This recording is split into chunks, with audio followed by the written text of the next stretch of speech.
శ్రీమాత్రే నమ. జయ గురు దత్తాత్రేయ నమ.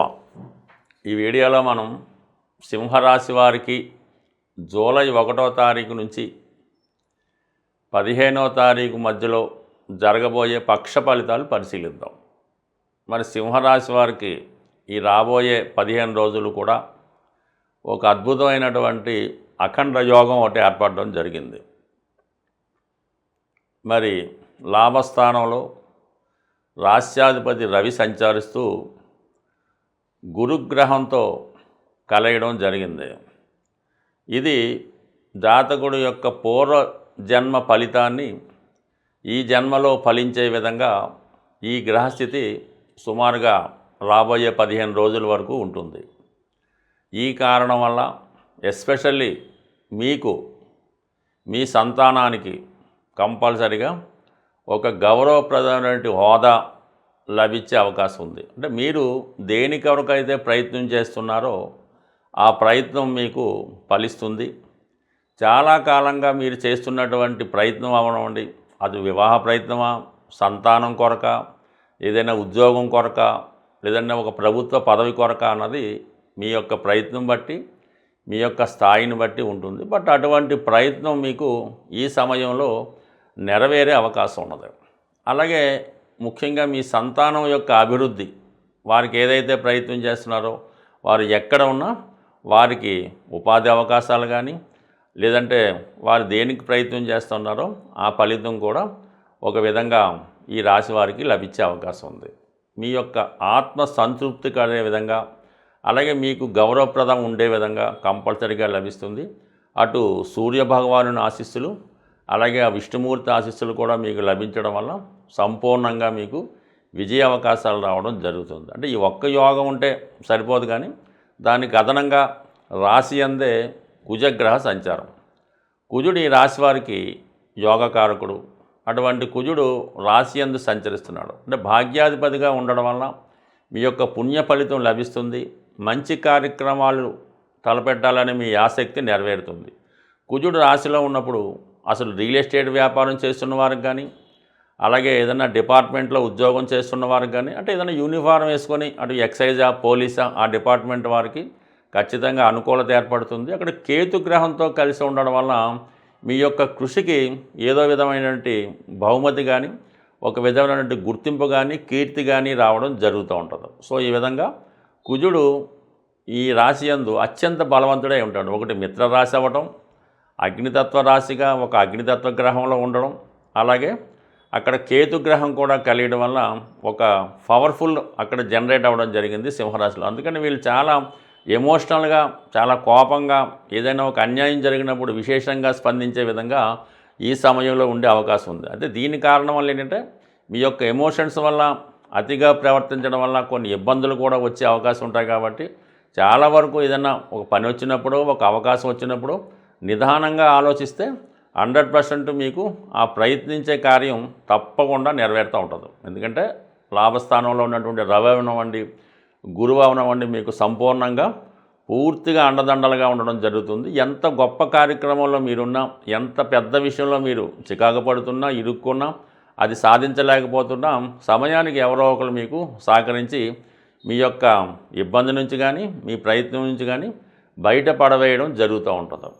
ఇక బుధుడు వ్యయస్థానంలో ఉన్నాడు. అంటే ధన లాభాధిపతిగా బుధుడు వ్యయంలో ఉన్నప్పుడు కంపల్సరీగా ధనం విషయంలో చాలా ఖర్చు పెట్టవలసి ఉంటుంది. అటు విద్యార్థులైతే విద్య కొరకు, అలాగే ఏదైనా వ్యాపార అవసరాల కొరకు, టోటల్గా ఏదైనా విషయంలో పెట్టుబడి పెట్టడానికి, ఎలక్ట్రానిక్ వస్తువులు అయితేనే, కంప్యూటర్లు అయితేనే, ల్యాప్టాప్లు అయితేనే, ఇటువంటి వాటికి కొనడానికి, ముఖ్యంగా పిల్లల యొక్క చదువుకి ఎక్కువ ఖర్చు పెట్టడానికి కూడా బుధుడు 12వ స్థానంలో మంచి ఖర్చులకు కారణమవుతూ ఉంటాడు. ఇక దశమ స్థానంలో మరి శుక్రగ్రహం, ఇది కూడా ఒక మంచి యోగంలో ఉండడం వల్ల, స్వక్షేత్రంలో ఉండడం వల్ల తృతీయాధిపతిగా దశమ స్థానం, వృత్తిలో హోదా పెరుగుతుంది, గౌరవం పెరుగుతుంది. అలాగే మీరు ఏదైనా కొత్త ఉద్యోగానికి ప్రయత్నం చేస్తున్నా ఈ ప్రయత్నం 100% నెరవేరే అవకాశం ఉంది. బట్ ఏదైనా 10, 11, 12 అలాగే 1 ఈ స్థానాలన్నీ కూడా చాలా బలంగా ఉన్నాయి. ఇవన్నీ బాగున్నప్పటికీ కూడా సింహరాశి వారికి అష్టమ శని ప్రభావం చాలా వరకు ఇబ్బంది పెడుతూ ఉంటుంది. మీకు ఎంత అర్హత ఉన్నా ఈ పోస్ట్కి ఈ పదవికి అన్ని టాలెంట్స్ మీకు ఉన్నా కూడా చివరి నిమిషంలో ఏదో ఒక అడ్డు తగిలి అది మీకు రాకుండా పోవడం జరుగుతూ ఉంటుంది. ఇది ఒక అవమానకరంగా కూడా భావించడం జరుగుతూ ఉంటుంది. ఎప్పుడో జరిగిపోయినటువంటి చిన్న పొరపాటు చిన్న మిస్టేకో ఇప్పుడు జరిగినట్టుగా చిత్రీకరించి మిమ్మల్ని అన్పాపులర్ చేసే అవకాశం ఉంది.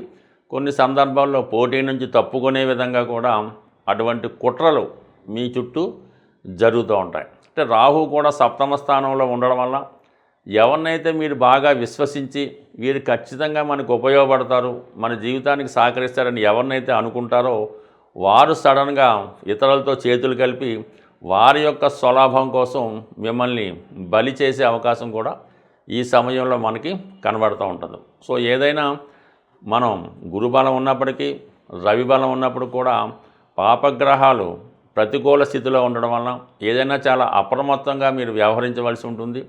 మీరు చేస్తున్నటువంటి ప్రయత్నం మూడో కంటికి తెలియకుండా జాగ్రత్త పడవలసి ఉంటుంది. అప్పుడు మాత్రమే మీకు ఆ ప్రయత్నం నెరవేరుతుంది తప్ప ఏమాత్రం మీరు బయటికి చెప్పినా అటు వివాహ సంబంధమైన పదవైనా కంపల్సరీగా ఎవరో ఒకరు దాన్ని పాడు చేసే ప్రయత్నం జరుగుతూ ఉంటుంది. బట్ ఏదైనా జాగ్రత్తగా వ్యవహారం నడిపించుకుంటే కంపల్సరీగా ఆ ప్రయత్నం నెరవేరుతుంది. మనకి ఈ గ్రహాల స్థితిని అనుసరించి చేసుకునే పరిహారాలను బట్టి గ్రహాల యొక్క అనుకూలత రావడం జరుగుతూ ఉంటుంది. ఈ మనం జూలై 1 నుంచి 15వ తారీఖు అంతా కూడా ఆషాఢ మాసంలో ఉండడం వల్ల ఇది అమ్మవార్లకి చాలా ఇష్టమైనటువంటి నెల. ఈ సమయంలో అమ్మవారిని ఆరాధించడం వల్ల వారి యొక్క అనుగ్రహంతో జాతకుడికి ఉన్నటువంటి ఈతి బాధలు సమస్యల నుంచి బయటపడడం జరుగుతూ ఉంటుంది. సో ఏదన్నా ఒక జాతకుడు జీవితంలో అదృష్టవంతుడిగా మారాలంటే గురుగ్రహ అనుగ్రహం తప్పనిసరిగా ఉండవలసి ఉంటుంది. అటువంటి గురు పౌర్ణిమ ఈ నెల అంటే జూలై నెల 10వ తారీఖున ఈ గురు పౌర్ణిమ రావడం జరుగుతుంది.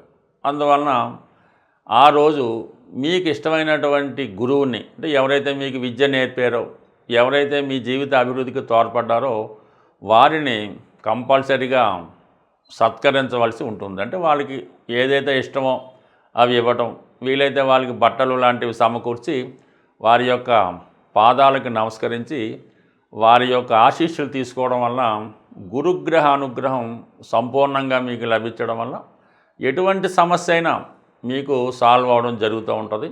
అలాంటి అవకాశం లేని వాళ్ళు మనకు ప్రత్యక్షంగా ఉన్నటువంటి ఇప్పుడున్నటువంటి దత్తాత్రేయుడు, సాయిబాబా వారు, రాఘవేంద్ర స్వామి ఏ గురువైనా అనవసరం.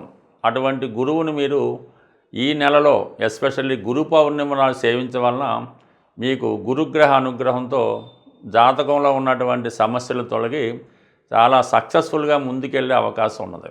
అలాగే ధనం సంపాదించడానికి మీ యొక్క అన్ని సమస్యలు తీరడానికి ఒక చక్కని పరిహారం చెప్పడం జరుగుతూ ఉంటుంది. ఈ ఆషాఢ మాసంలో ఏదైనా ఒక గురువారం కానీ లేదా శుక్రవారం కానీ మరి ఏ రోజైతే మీకు అనుకూలంగా ఉంటుందో ఆ రోజు మీ యొక్క గ్రామ దేవత మీరు ఏ ఊరిలో ఉన్నారో ఆ ఊరికి సంబంధించినటువంటి గ్రామ దేవత ఆలయంలో విధి విధానంగా అమ్మవారికి పూజించి చలిమిడి నైవేద్యంగా సమర్పించవలసి ఉంటుంది. అంటే చలిమిడి అంటే చాలా ప్రాంతాల వారికి తెలిసి ఉంటుంది, కొన్ని ప్రాంతాలకు తెలియపోయినా అది ఏ విధంగా తయారు చేసుకోవాలన్నది ఆటోమేటిక్గా మీకు తెలిసే వస్తుంది. చలిమిడి నైవేద్యంగా పెట్టడం వల్ల, అలాగే ఇది వీలు కాని పక్షంలో కనీసం ఈ గోధుమ పిండి ఈ కొబ్బరి కలిపి అప్పాలను తయారు చేస్తుంటారు. ఇవి ఎక్కువగా పూరి జగన్నాథ స్వామి ఆలయంలో అక్కడ సాంప్రదాయంగా ఈ వంటకం తయారవడం జరుగుతూ ఉంటుంది. అందువలన అప్పాలు కానీ అరిసెలు కానీ జిలేబీ కానీ మీ గ్రామదేవత ఆలయంలో ఈ గురువారం కానీ శుక్రవారం కానీ అమ్మవారికి బోనంగా అంటారు కొన్ని ప్రాంతాల్లో, నైవేద్యంగా సమర్పించి కంప్లీట్గా ఆ ప్రసాదాన్ని భక్తులకి పంచిపెట్టడం వల్ల ఎటువంటి సమస్య అయినా ఎటువంటి ఆర్థిక సమస్య అయినా 100% నెరవేరుతుంది. వీలైతే ఆషాఢం 4 గురువారాలు చేసి చూడండి. కొన్ని ప్రాంతాల్లో ఆదివారం అయినా ఇబ్బంది లేదు. బట్ ఏదైనా ఈ రెమెడీ చేసిన రోజు కొద్దిగా నీసు మాంసాలు తినడం కానీ మద్యం మధువు అలాంటి వాటికి దూరంగా ఉండాలి. కాబట్టి ఈ ప్రసాదం తీసుకున్న వాళ్ళు కూడా ఆ విధంగా నియమంగా ఉండాలన్నమాట. అప్పుడే ఆ ఫలితం మీకు రావడం జరుగుతూ ఉంటుంది. అందుకని ప్రసాదాన్ని కూడా ఎవరికి పడితే వారికి పంచడం అది జరగదు. అందుకని మీరు గురువారం కానీ శుక్రవారం అయితే ఈ పరిహారం పాటించడం వల్ల కేవలం మీకు 2-3 రోజుల్లోనే ఆ ఫలితం కనబడే అవకాశం ఉంటుంది. స్వస్తి.